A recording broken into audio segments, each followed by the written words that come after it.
Go. Mr. Custer, can you give us a little background on your radiology? My radiology experience? I have 28 years as a radiology technologist. I work many different hospitals. I have done many different studies. I've done a lot of studying on the field myself. I've become more of an expert at it in my own sense because of taking my time, looking at things. I don't jump to conclusions. I use my basic knowledge first, add to my basic experience, and the knowledge that I have, my technical knowledge. This, I feel, kind of helped me 30-some years ago when I was in the morgue x-raying President Kennedy's body, which today has caused me quite a bit of problems, which I've sloughed off. I figured, well, it doesn't really bother me. Make the best of it. But what I always used to irate me to the high heaven is they never came to me and asked me, what did I see that night? What was important? How come this didn't happen? For that particular night in November, we had a busy day in the x-ray department, and one of my fellow co-workers came to me and asked me, he said, is there any possible way you can take my duty for me? I'm a 22-year-old fella, single. I was living on base, and I was at least 4.5 hours from home. I said, sure, why not? And this was his anniversary night. It was a special night for him. He wanted to take his wife on. And I said, sure, I'll take it. Little did I know that this night would change everything throughout the years for me. And during the day, we were watching the news broadcast, and we found out that Kennedy was shot in Dallas. And I thought, nah, they would never bring him here. What happened? And around 6:30, from 6:30 to 8:30 in that time period, I was notified by the officer of the day that I was to take a portable x-ray machine and a bunch of films to the morgue. That a special person was coming in and they needed x-rays. They never told me exactly who, but here's one thing that I don't think you know, Bill. They brought this out to me. The officer today said to me that he was coming in from Walter Reed. Now, JFK was a Navy man. Why would they take him to Walter Reed? He actually was brought in by helicopter. He wasn't brought in by ambulance. And I took the films and the cassettes to the morgue, and I set everything up. And we sat there and waited, and they said, well, he should be arriving at any moment. They brought him in the casket, put the casket down, they opened it. Now here's one thing that Dr. Ebersol brought out in his deposition, that he helped remove the body from the casket, which is literally bunk. Ebersol had nothing to do with it. Ebersol was lieutenant commander in the United States Navy. As long as they're enlisted a man around, an officer is not going to dirty his hands. Mm-hmm. That's what the enlisted man is for. If you know anything about the military service, you know exactly why I'm right. So we proceeded to remove the body from the casket and place it on the autopsy table. Now, if I can interrupt for a moment, what kind of casket did you see? There were two different caskets there. One was a regular shipping casket, one was a ceremonial casket. And we were told the ceremonial casket was for later on, to be Kennedy's body placed in that casket and taken wherever he was to be taken. But you did see a cheap shipping casket? Yes. All right.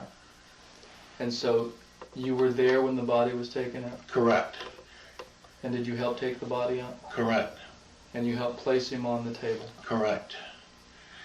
One thing that I noticed in particular, the head was completely covered by a plastic bag, and there was a sheet around it.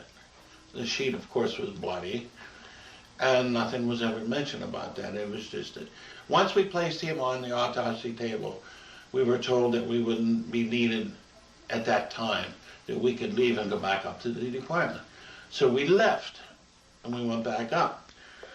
In a matter of an hour or two, we came back, and the Y incision had already been made.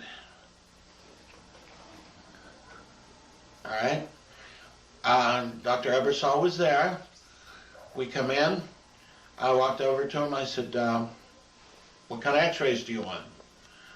I'll leave that to your discretion. Oh, come on. I'm only an HM3 x-ray technician. He's a radiologist. He should tell me what to take. So I just proceeded to start taking films in the head. And during this time, we covered every cassette because there was a lot of body fluid.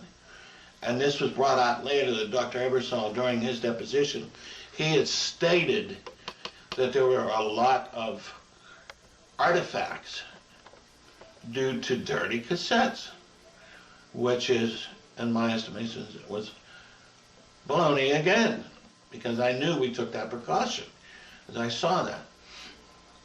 We took an AP film, we took a lateral film, and actually we took 2 lateral films. But here's one thing that had been brought up in later on. Both laterals had the same marking on them. That was due to my fault. I was a young man, excited, trying to do the best possible job I can. And I had totally mismarked one film. But I was able to distinguish the films by the defect on the right side, which you can see here. I knew this had to be the right lateral because I got the complete distance that I needed, which was 44 inches, which was a normal study distance for any films. The lateral that I had difficult getting the decent distance was the left lateral because of the gallery, the way the table was situated. It was too close to the gallery and I couldn't get the film far enough, or the tube far enough away. So there was a slight distance change. And this portion of the back skull was cut off. Now you had to do this right in the amphitheater. Right in the amphitheater. So with pandemonium going on all around you. Correct. You had to take these x-rays. Correct. Explain for the audience a little bit about the amphitheater and how it was situated and the atmosphere that night. Can we stop for a minute?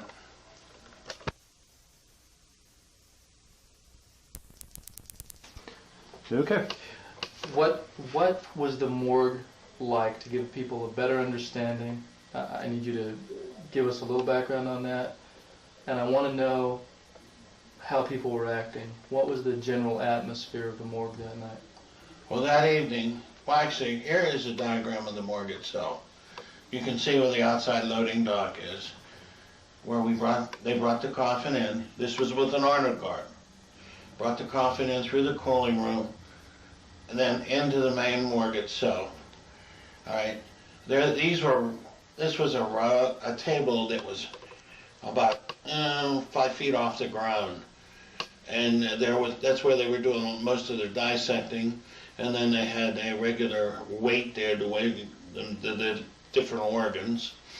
When they brought the coffin in, set them right about here in front of the gallery. The gallery ran along the back of the wall here.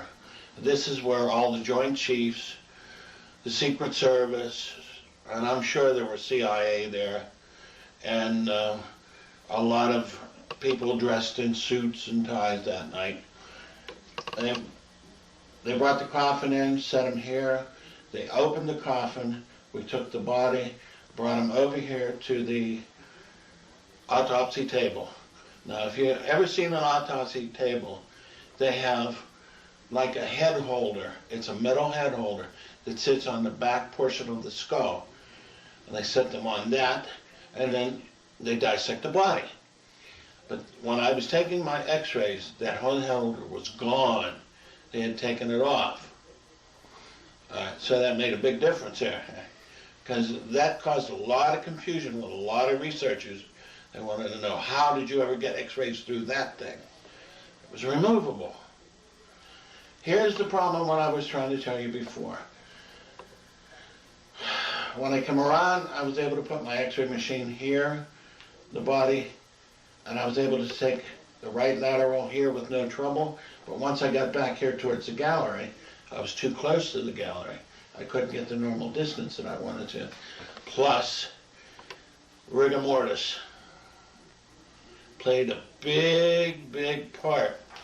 Let me take you to this AP position again. If you look at the AP position, look at the size of the eyes. Kind of enlarged, aren't they? All right, you know why? Why? Distortion. The head, at that time, due to rigor mortis, had been brought back and off to the side. And it was kind of hard to get things situated. So a lot of researchers had brought up later, well, maybe this was taken in a PA position, but you have to remember, this is a person that has already been autopsied. He has a Y incision. How are you going to flip him over on his stomach? There's nothing to flip him on. Plus, you can see the skull fragments. What's going to hold the head together? So basically, you shoot them as they lie to get as much evidence as possible. A lot of other things that were brought up later was, well, how come the orbits are so enlarged? When you shoot an X-ray, you have diverging rays. And the way the body was tilted, the rays were hitting on an angle and elongating the orbits, even though it was taken in an AP position, which deformed a lot of the bone fragments here, a lot here, here. It's not a typical good AP projection, but for that night and that time, it told exactly what they wanted to see. Same thing on the lateral. There's a slight rotation, but it's kind of hard to tell. You got to look here at the sella turcica. That is the keystone of the skull cap, which holds the brain in. If you see the thickening, there's minimal rotation there. Plus, you'll see a little thickening here. There's a bone here, and then the same bone is over here. Slight rotation again. So you are getting a kind of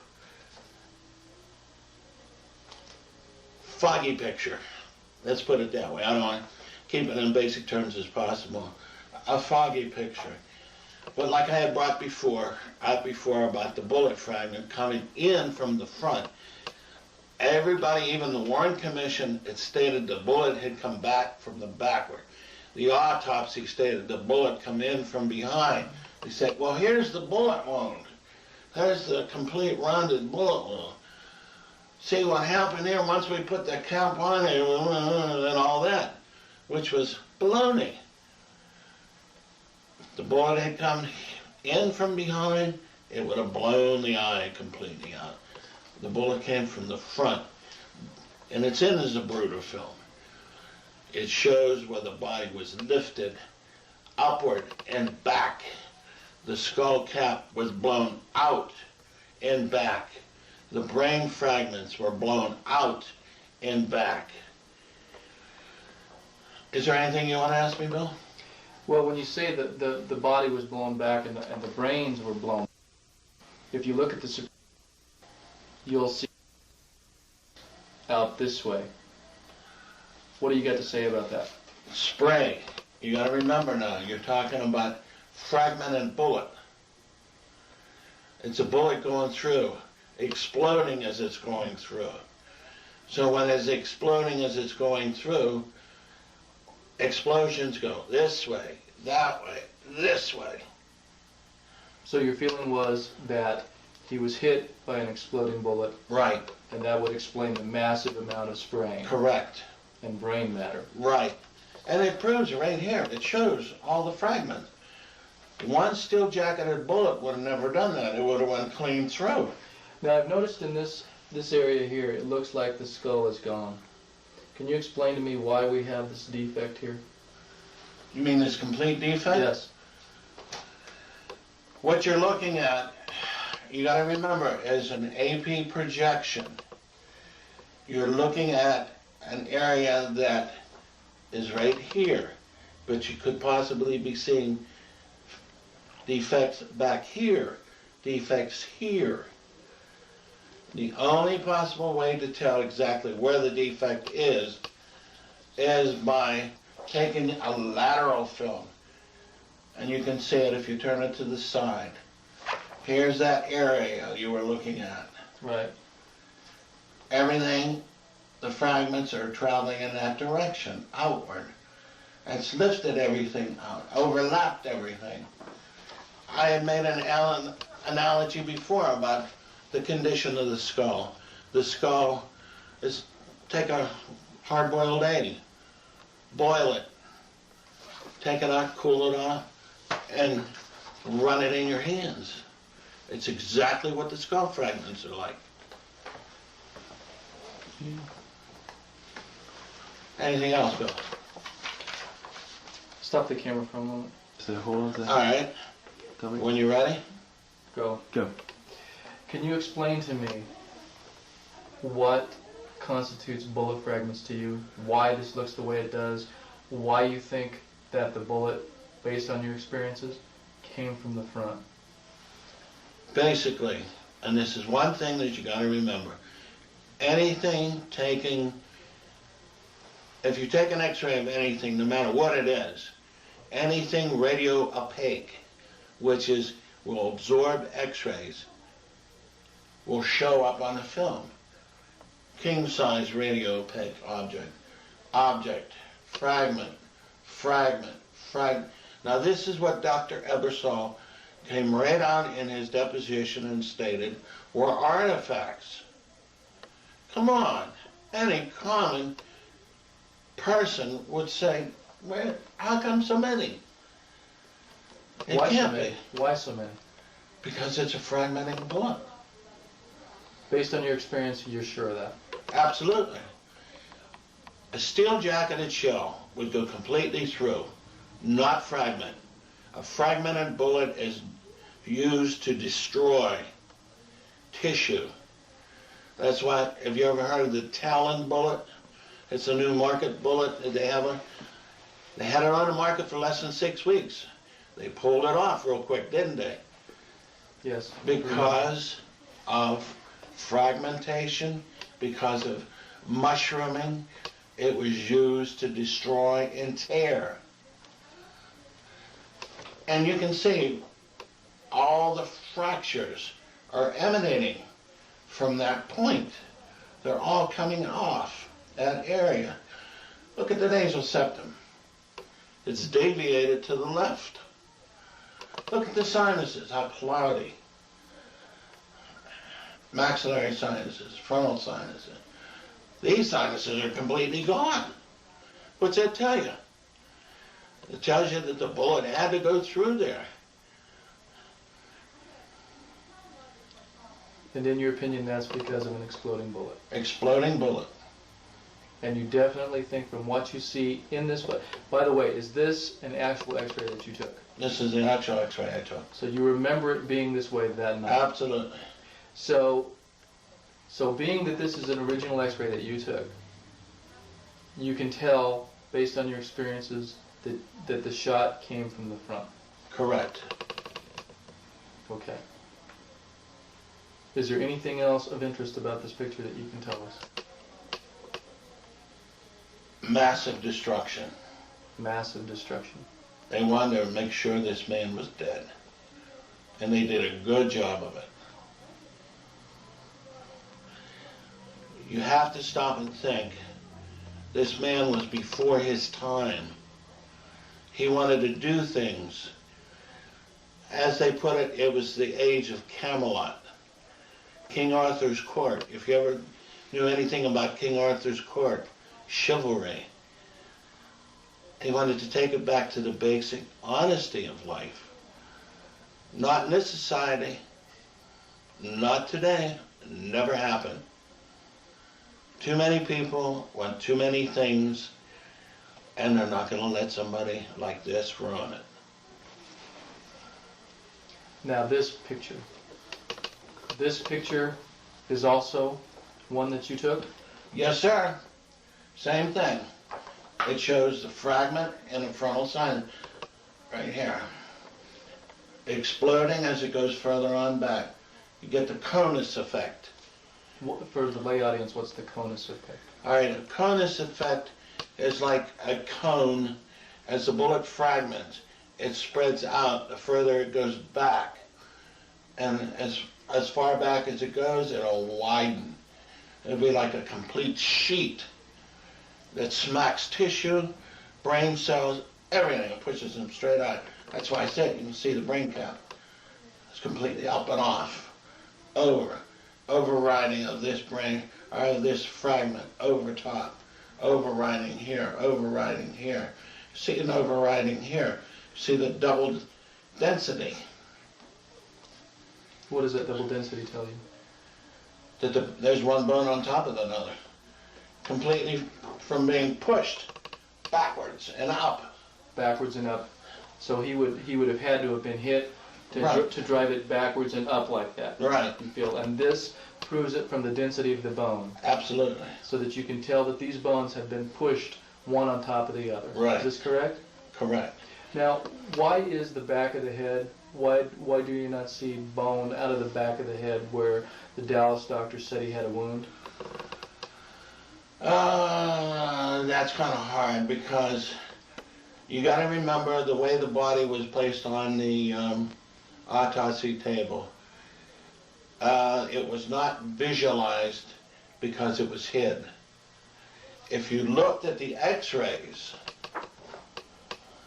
you can see bone missing in the back. So you can tell from this shot that there's bone missing in right. the back, but not necessarily from the lateral. From the lateral. Right, because there could be there could be some bone on the one side hiding the defect on the other side. The reason I'm going into this in such detail about these two x-rays is they're very important, and that a lot of researchers feel that these have been forged.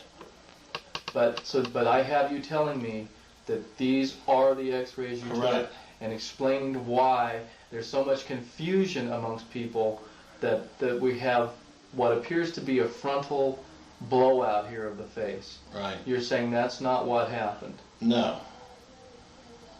Okay. And that back of the There's head, destruction there.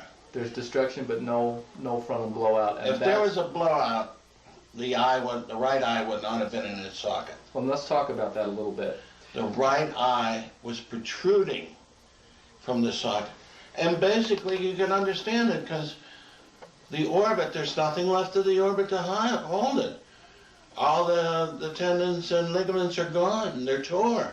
So the eye's just laying there. Let's cut. They said that was cut open. Oh, okay. Just let me know when you want to start. We're not taping it? Okay, Not- good. Okay. Hold on one sec. Go. Okay, like I had stated before, the right eye was protruding. You notice here, the eye is further forward than the left eye. And look at the skull. There's an indentation on this side here. If you'll notice, there's a blackened area that comes down along my pen. That is part of the defect. The black part in the skull? Right. Here's one thing that was brought out. Now, I had nothing to do with these films. I had no idea when these were possibly taken. But you must remember, during this time, the mortician came in after I was done. And he already started working on the body. So I don't know when these films were taken, or these photos were taken. These could have been after the mortician made his different adjustments. You mean to tell me that this is possible, that after you had done your work, that they already had a mortician come in? Oh, absolutely. And start working on the body Absolutely. already? Right there in the morgue? Right. In fact, we were stepping on each other. When I was taking my x-rays, I had to chase Floyd Reevy out of the road so I could take a film. And there constantly, the Joint Chiefs of Staff, the different generals and admirals were getting in the road, and I had to chase them. One thing I must bring out, the autopsy was run at a haphazard manner. The only people that knew what they were doing were the technicians, were the enlisted men. The two pathologists were administrators, paper pushers. They would go over the autopsy records done by somebody else. Dr. Ebersol, big question mark. He had stated, oh, I was the assistant chief radiologist that night. Baloney! He was placed in charge because nobody else wanted the duty that night. All Dr. Ebersol was, he wasn't even a board-certified radiologist. Hadn't even taken his boards. He had finished his residency. If you'd read anything up on Ebersol, Ebersol was a radiation excuse me. He took care of radiation oncology. He knew a lot about radiation biology and physics. Only, he had stated in his deposition, if I'm not wrong, he had only viewed 20 to 25 cases that were involved in gunshot wounds. Now, how can this make him an expert? He didn't know a bullet fragment if it come up and bit him. His favorite thing was, well, this could possibly be, but I believe it's an artifact. Everything was an artifact. Even the right lateral, can I have that, Bill? Right lateral skull. The right lateral skull. Oh no, I mean the AP, I'm sorry. The AP skull. He took the AP skull that night, put it over a hot light, which is a light that all the radiologists use they feel is just in case anything is dark, they can bring out the detail better with the hot light. Placed it over the hot light. He knows as well as I do. You do not place the film right on top of the hot light like this. It's going to burn it. He burns it right on the area where the bullet entrance is. Oh my, look what I did. Did he do it intentionally, or was he told to do it? What was his behavior? How was he acting when he did that? He constantly looked towards the gallery. Constantly looked towards the pathologists for guidance. He wasn't an expert guiding them. They were guiding him. His job should have been an expert guiding them, saying, well, here's a bullet fragment here, it entered here, and it exited here. Look at all the fragments going up. He wasn't shot from the back, he was shot from the front. Now I'm going to bring this article out. It was in the Phoenix Journal. This is Ebersol's home paper, stating, this news reporter stated, that Kennedy was shot from the front, where it brought him, hit him in the front, brought him upward and back. He made a statement that he felt this was due to a mechanism within the limousine. The reason why he said this, I don't know if many people realize this, but the limousine was destroyed 48 hours after the assassination. Why did they destroy it? More evidence. Lyndon Johnson gave the order for that, That's right. if I recall. Look what happened to the Vietnam crisis after Kennedy was assassinated. We stayed how many more years in Vietnam? How many more people died? How many more industrialists made millions? And guess what? How about the Joint Chief of Staff that was fired? He was reinstated. Why? Which Joint Chief of Staff? There was one gentleman, I don't know his name exactly, it eludes me right now, that was an opponent to Kennedy's drawing all the troops out of Vietnam. And he made it known, you're wrong, you shouldn't do this. Kennedy had his own little advisor. Bobby Kennedy played a very important part in his presidential campaign, plus in his administration. He always went to Bobby for advice. This is why many, Johnson hated Bobby Kennedy. He thought he was a snot-nosed brat, rich brat, literally. But Kennedy, Bobby Kennedy was always there to protect Big Brother's back, and vice versa. If you notice, not too many years thereafter, when Bobby became a front runner, what happened to him? Assassinated by a supposedly half-crazed Palestinian. How about Martin Luther King? Isn't it funny how all these people seem like they're interlocked? It does seem that way, at least to a lot of researchers. It does. If you stop and think about it. Here's one thing I want to bring on. When you said about the back of the head, how come you can't see it on the AP skull and the lateral skull? The next book, the next video that comes out, I will tell you why. I will say this much now. If you look at this portion of the skull and look at the Zapruder film of the back of the limousine where the president is laying to his side on Jacqueline's shoulder, you will see the hole. All you have to do is just look. You feel this can be seen in the Zapruder frames? Absolutely. But you have to look at the correct frame on the back of the limousine where Kennedy is laying against his wife's shoulder. See that, then you'll know.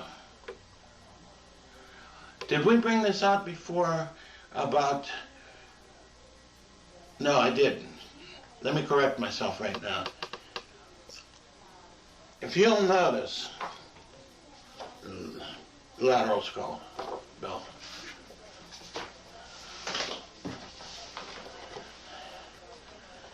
If you would take a protractor, measure the angle coming in here and going upward, and draw a line straight back. Get that angle there. It would be anywhere from 40 to 45 degrees upward. If you take that angle and follow that angle further out, away from the limousine, that should give you a general idea of where the shot came from. Now all I can do is give you a little supposition to the fact. But isn't it funny that there is a culvert right down from the grassy knoll at that particular angle? Is it possible that that shell could have come from that angle. This shell, this shot, was the killing shot. He could have lived through the shot and went through his neck. You're certain of that from what you saw? Absolutely. He could have lived through that.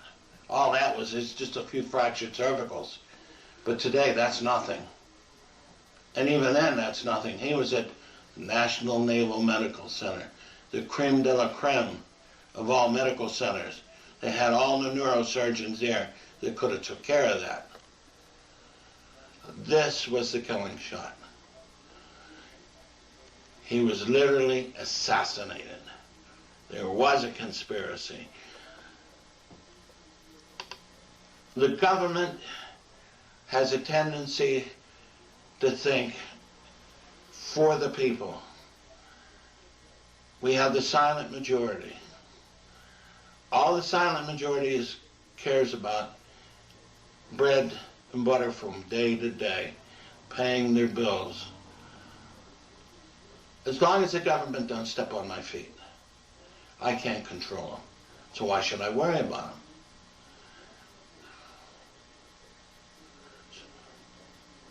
Right? Mm-hmm. Is that right? How did you feel knowing when you first saw his body? Now, you've been living with this for a number of years. You were 22 years old? Right. Around that area? How did you feel with your experience and your as a radial technologist, seeing what you saw, taking the x-rays, putting your hands on the President of the United States, and the evidence telling you one thing, but yet it comes out different? This is my country. I served in the United States Navy because I knew that they wanted me to serve and they needed me. But it was quite disillusioning to the fact I knew the truth of the matter. I knew why. I won't lie to you. During that time, I did what I was told. And I kind of looked at it and thought, well, wait a minute, this isn't right. This can't be. But as I've gotten older, I've looked at it more with experienced eyes, looked at the evidence a lot closer with experienced eyes. I've gotten a lot smarter. And I've realized the government can do what they want, when they want, and as often as they want. All you can do is stand there and scream to high heaven. What scared me was the fact I kept my quiet for 35 years.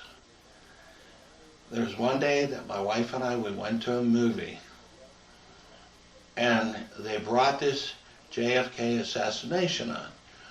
And they brought it, and they said it was a coincidence to the fact that there were so many witnesses that died because of unknown reasons, or heart attacks, cerebral vascular accidents. And I just sat there and thought to myself, my God, this could happen to me.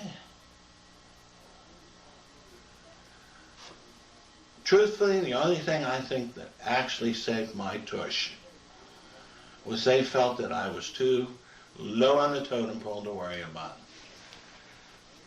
But it literally made me mad. Later on down the line, I thought, well, it's about time the truth should come out. Stop the camera for a minute. That's what All right. Okay, 1, 2, go.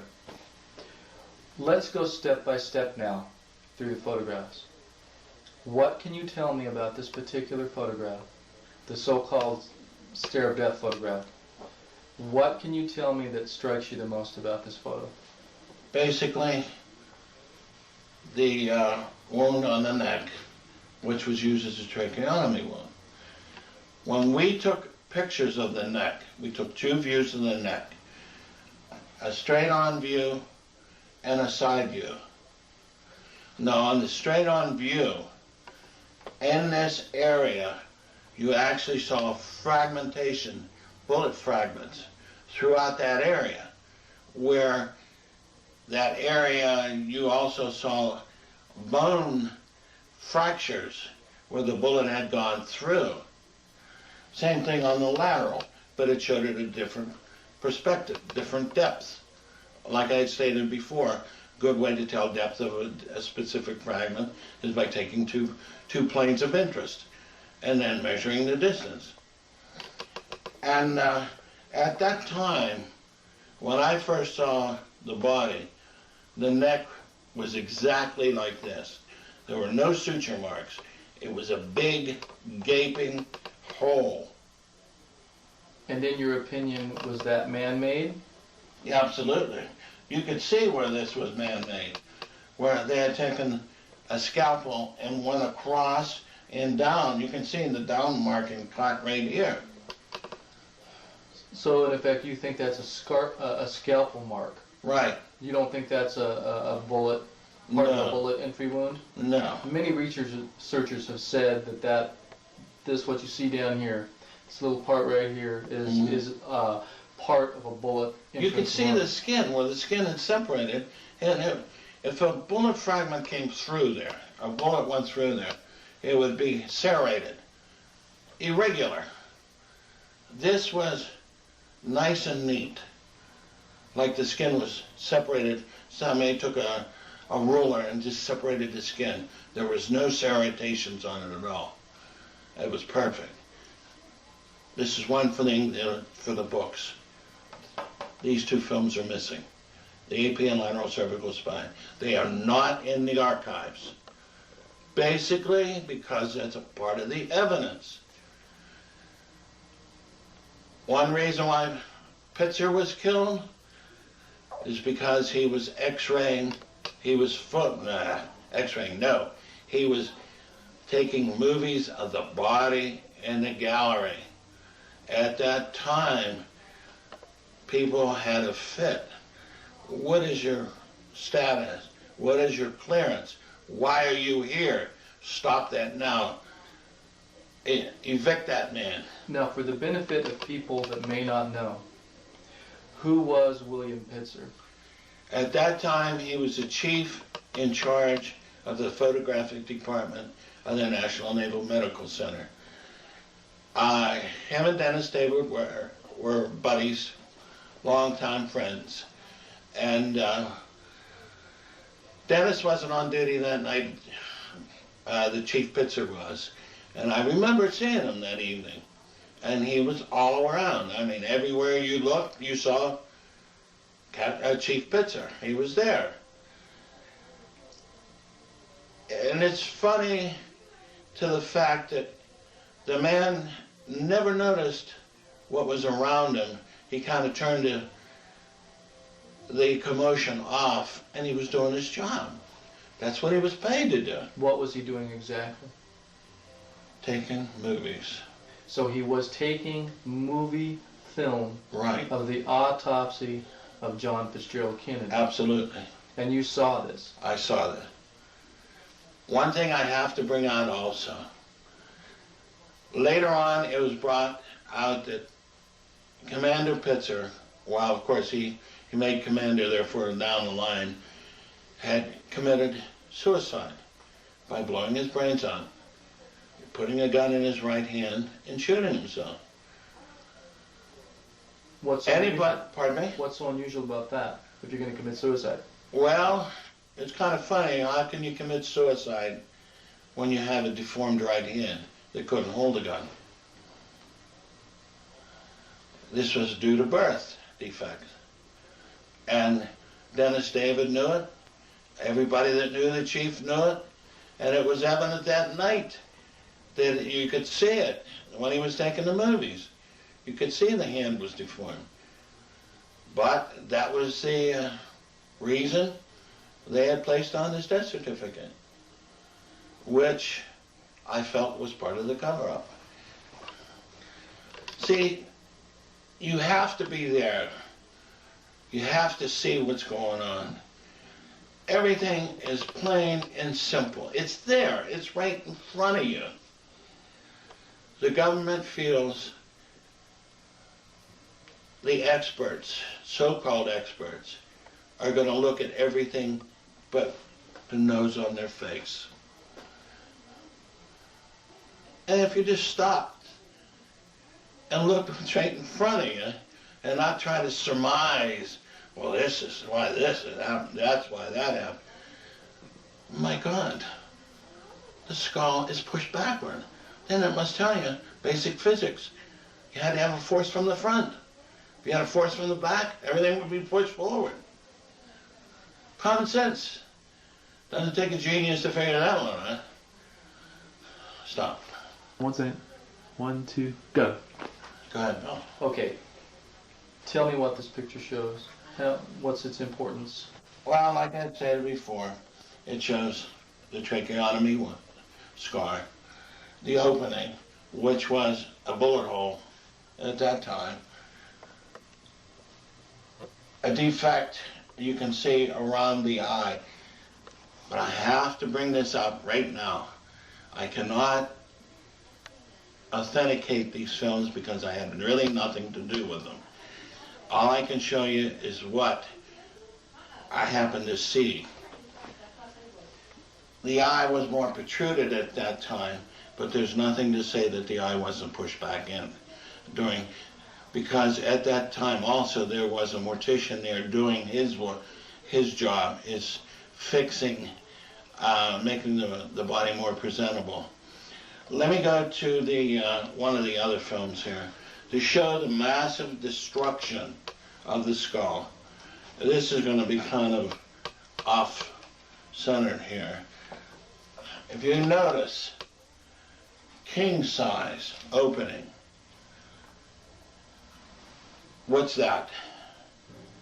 You ever wonder? I wonder about all of them. Look at that opening right here. What does that tell you?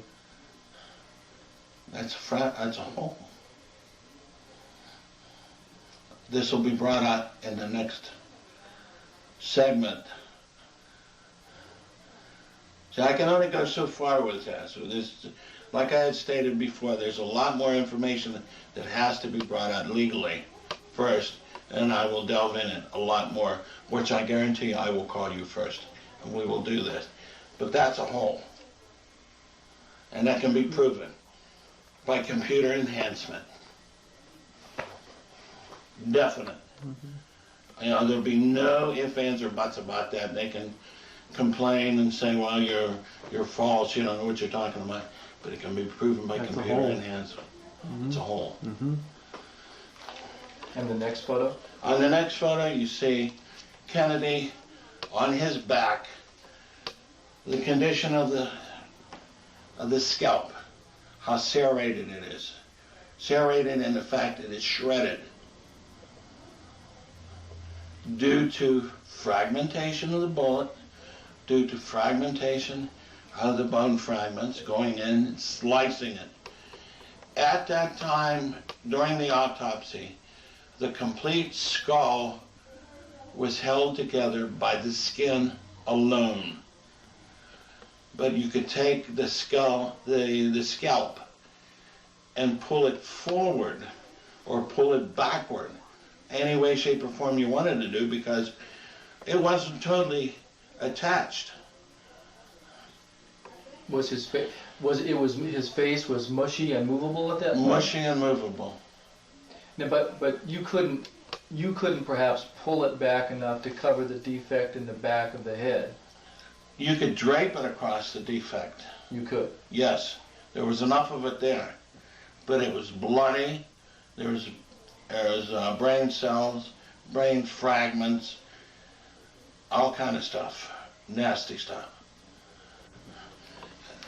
And here's one thing that kind of gives a lot of the researchers nightmares. This little flap, a lot of people feel that was man-made. Truthfully, at that time, I did not see that flap. This flap was not here. Not there. I cannot justify what was done after I left. Again, the mortician was there. Things were being done. more parts of the skull were being received at night. Bullet fragments were being received that night after I had left. But what you saw, basically, can you tell me what you saw? Did you see a defect here where there's a scalp? I saw the defect up in this area, but not this, Not that particular bone not that flap? particular fragment. Unless, the only thing I can possibly think of, that the bone fragment was up and in place, and later on the skin was cut and it released the fragment to fall. That's the only, now I'm surmising. This is the only one time throughout the whole thing I surmised that particular reason. Because you got to remember, there were a lot of probing going on at that time. Probing in what fashion, in what part? All over, specifically in the skull and the neck and the body itself. The pathologists were in there with their hands. Now, if you know Dr. Humes had awful big hands, and he had his hands in the skull. He actually put his hands in the skull? Absolutely. Both of his hands would fit in the skull? Well, I don't know about both. But he had at least one. At least one of them in there. That was how massive the wound was. That's right. It behooves me to the fact, I don't know how, he had to be dead when they took him to the Parkland Hospital. There was no way, shape, or form he could have been breathing with that much damage. Just the brain loss enough would be enough to drop any man, to stop him right in his tracks. Now the brain, since you mentioned the brain, did you happen to see I've heard that there was a brain that night. I've heard there wasn't a brain that night. I've heard the brains were blown out. I've heard that they did have a brain and it was in a bucket. Did you see, you were in the room, did you see any kind of bucket with a brain and formaldehyde that night? No, I didn't. All I saw within the skull was fragments of the brain. The brain was already out. How much brain would you say was in the skull, if you had to estimate? Oh, very little. 5, 10, 15, 16. Which would be, Uh, we talking a handful, half a handful? half a handful. Half a handful? And only that was just attached to different parts of the mouth and parts of the scalp where it was blown out. So it was a mess, literally. Okay? All right. Now you want a break and go into the kitchen, or?